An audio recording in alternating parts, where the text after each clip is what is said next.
Fabrication and welding is one of the most important construction techniques within engineering, and it's in high demand.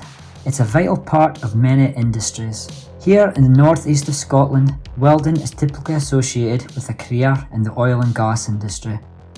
Now it's in high demand for the growing renewable sector to help produce green energy through wind generation, hydro and tidal power, and nuclear power.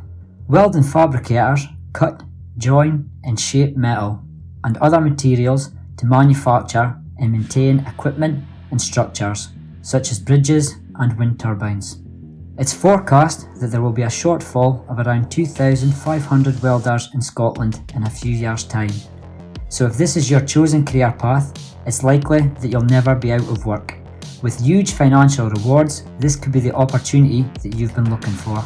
And if you enjoy travel, then this career would allow you to see the world. So if you like working with your hands and understanding how things work, this could be for you. Full-time and part-time courses are available at North East Scotland College at our campuses in Aberdeen and Fraserburgh.